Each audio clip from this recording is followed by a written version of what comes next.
Faly maraba hatrany ny mpakafia ny fandaharana ny nahandro Chef-ny hatrany no miaraka aminareo anatin'ity fandaharana ity hitondra saosy vaovao indray ampiofana izany hoe inandray ny saosy hollandaise. Tsika zany dia hoentiko nareo hoe miala amin'ny saosy mahazatra dia hoentiko eto daholo izay karazany azo ampiasaina andavanandro nefa mba miova kely ny anaran'ny sakafontsika ao an-trano ao dia izay saosy hollandaise izay indray no hoentiko aminareo. Inona ary ny zavatra ilaina? Mila tsika beurre, mila beurre, mila ihany koa jaune d'œuf. Beurre zany ataontsika hoe 3 sotro eo dia ny jaune d'œuf anankiroa dia mila ihany koa tsika citron atsasany ary poivre sy sira. Mila ihany koa tsika rano kely. Zay zavatra zay zany no anamboarana an'ilay saosy hollandaise. Ny saosy hollandaise dia saosy anankiray izay atao bain-marie. Inona ary ny atao hoe bain-marie? Ny bain-marie dia mahita zao nareo eto akaikiko eto misy rano io. Rano efa manomboka mafana izy dia rehefa mangotraka izy dia tsy atao mangotragotraka be ilay miboira fa reglena tsara ny afo dia alaiko ny récipient anankiray matanty hafanana dia atsofoko ao anatiny ao dia ao no manamboatra ilay saosy. Zay zany ilay saosy hollandaise. Lasaritsika inona no atao voalohany rehefa hanamboatra an'izay saosy zay? Atao ato anatin'ity ny jaune d'œuf. Alaitsika zany ny jaune d'œuf anankiroa. Alatsika ny blanc d'œuf atao anaty baolina kely anankiray aloha fa ny jaune d'œuf ihany no alaina. Raha ohatra ka mbola tsy mahay miseparé atody dia ohatr'izany fanaovako azy zany. Nalaina jaune d'œuf iray dia natao tao dia mbola maka ihany indray koa tsika jaune d'œuf anankiray faharoa.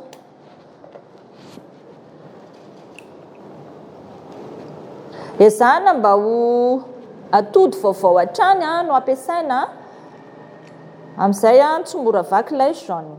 Nataoko zao ilay jaune d'œuf anankiroa. Rehefa vita izay dia lasa maka rano eo amin'ny 2 sotro eo.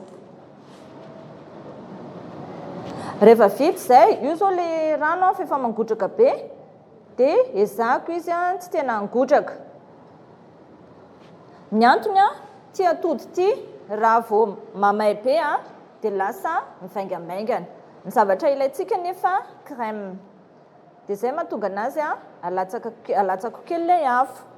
Ny zavatra atao zany fouettentsika ty miaraka amin'iny rano iny dia rehefa avy eo atao bain-marie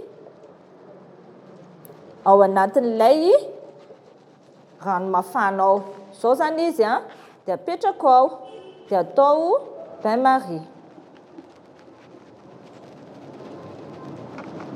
Rehefa manomboka mandroatra izy io zaka ny tanana ny hafanany ity fa raha tsy izany izy mamay. Efa manomboka mandrondroatra ohatr'izao izy. Tena ambany be mihitsy zany ilay hafanana. Ohatr'izao efa manomboka mandrondroatra izy amin'ny alalan'ilay fouet.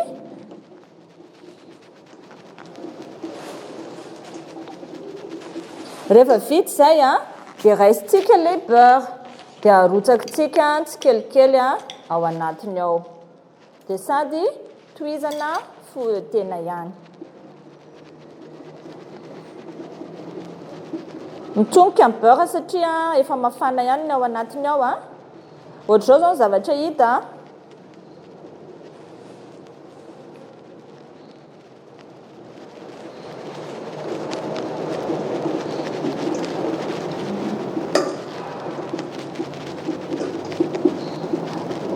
dia kapohana fouet toy izay hatrany izy zany mandra-pahazo an'ilay tsika zao ohatr'izao mandra-pahazo an'izay saosy somary épaisse zay. Arotsako indray ny beurre manaraka malany eo amin'ny 2 sotro na 3 sotro atsika dia ajanona rehefa vita tsara. saosy efa me saosy zao ny hita ato anatiny ato a rehefa manomboka lasa ohatra ny saosy izy a dia arotsaka hatrany a ny beurre tsy mifidy ny beurre a fa raha misy sira izy moa zany dia efa tandremana ny sira atao ao aminy izao izy a efa me madity ilay saosyntsika dia arotsaka ihany ilay beurre ohatra ny hoe mayonnaise zany mijery azy fa mayonnaise namboarina amin'ny beurre zany izy rehefa io a dia somary ingaiko kely izy rehefa ohatra ka aingana loatra moa ampidinina kely koa ilay hafanana satria manjary soa dia lasa mivadika tsy crème izy fa lasa grumeau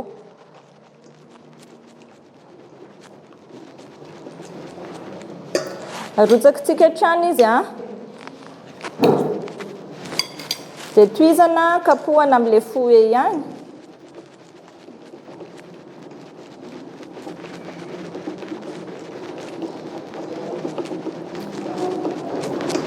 efa ohatra mahita mayonnaise zao tsika ato a ohatra zao izy zao a efa tsy navelako angotraka ntsony le rano a satria efa memandry aingana be le saosyntsika dia izay mahatonga anazy a tsy avelako angotraka be ntsony satria memasaka le jaune d'œuf ao anatiny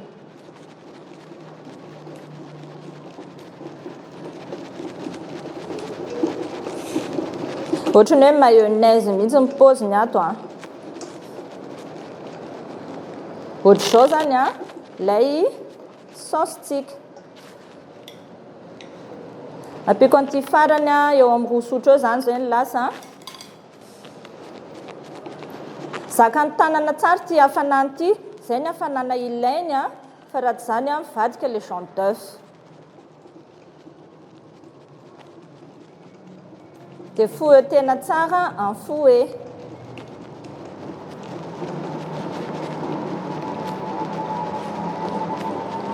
zay rehefa vita zay a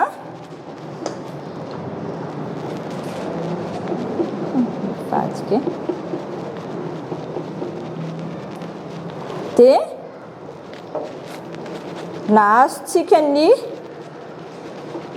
sauce hollandaise rahantsika citron kely izy a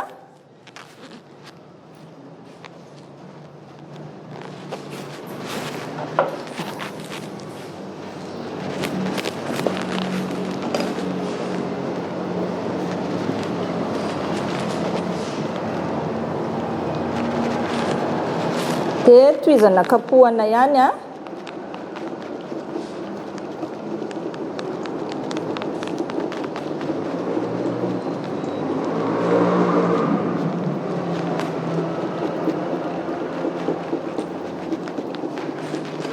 efa akaiko vita zao a ilay sauce hollandaise tsika dia rehefa madity tsara izy a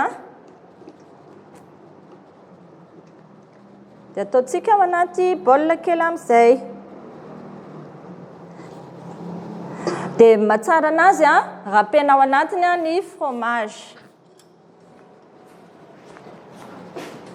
zay zany a no somary mampiavaka kely an'ilay sauce hollandaise asiantsika fromage râpé amin'izay zany ao anatiny ao a matsiro dia matsiro zany sauce hollandaise zany ao zany a dia ahodikodintsika kely farany a fouettena farany a efa nisy an'ilay fromage moa izy a dia somary marokoroko kely mijery anazy ao fa matsiro dia matsiro rehefa vita zay a dia alaintsika ilay saosy a mahita saosy ohatra zao zany tsika dia atao ato a fa ho anamboarantsika zavatra hafa indray izy amin'ny manaraka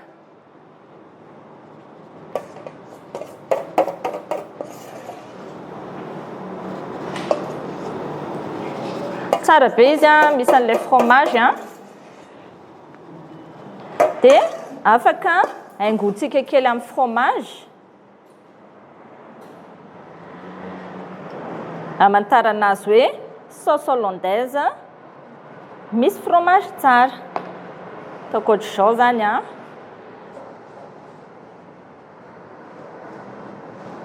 vaovao. Io zany ilay saosy hollandaise tsika be dia be ny zavatra azo atao aminy.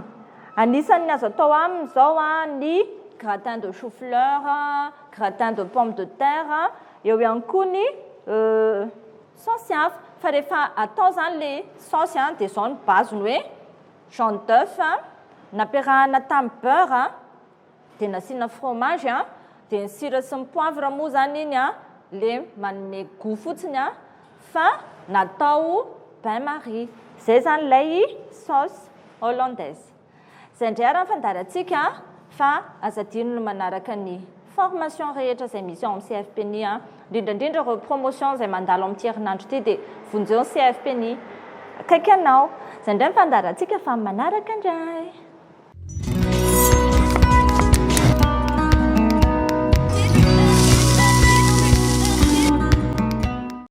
CFPNI dia manolotra formation en pâtisserie promotion.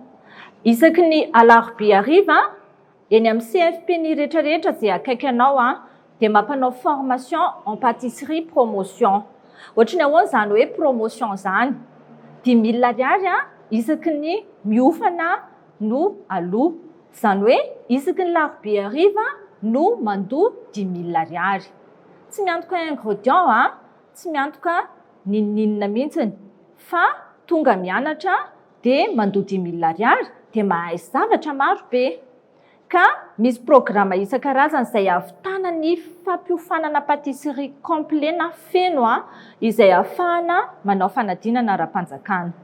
Imbaly miofana ianao na imbaly miofana isan-kalarobia ianao dia mahavita an'izay programme feno izay. Koa tongava manantona ny CFPNI izay akaiky anao indrindra fa misy 3 izy eto Toamasina. Misy eto Anjoma, eo alohalohankelin'ny église Notre-Dame, eo amin'ny bâtiment misy an'ny Télésisel, ao no misy an'ny CFPNI, akaikin'ny Albarakada, eo akaikin'ny 4 chemin longo. Rehefa eo akaikin'ny église Notre-Dame ianao dia mandroso alohaloha aty mandeha ohatry ny any Canada. Zay ilay CFPNI Anjoma efa misy plaque banderole eo. Ny CFPNI Tanambao 5 kosa dia eo amin'ny BFV dia ao aorianany BFV zany hoe eo akaviany no misy lalam-pasika lehibe eo ianao no mijery dia mahatazana avy hatrany ny CFPNI Tanambao 5. Ary koa ny CFPNI Mangarany 2 izay efa nikaiky ny tranomora mihitsy eo amin'ny 4 chemin tranomora na trano fotsy no miditra miakavy 200 mètres mandeha makany amin'ilay école atao hoe Parc des Princes. Koa manasa ny vahoaka ny Toamasina rehetrarehetra hanatrika an'izany fiofanana izany fa feno dia feno ary tena ahaizana avy hatrany.